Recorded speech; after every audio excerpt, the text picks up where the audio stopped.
ৰাজহুৱা সভা মানে ৩৭তম বাৰ্ষিক ৰাজহুৱা সভা আৰম্ভ হৈছে। কালি প্ৰথম দিনা গৈছে।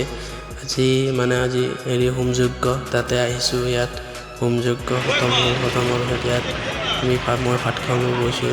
ইয়াৰ ৰাইজসকল আমাৰ শিলভঁৰালৰ ৰাইজ ভাত দিব ওলাইছে। খালোঁ, খাই বৈ ভিডিঅ'টো বনাইছোঁ। এইবিলাক গাঁৱৰ ল'ৰা সকলোৱে বিলত সহায় কৰি আছে।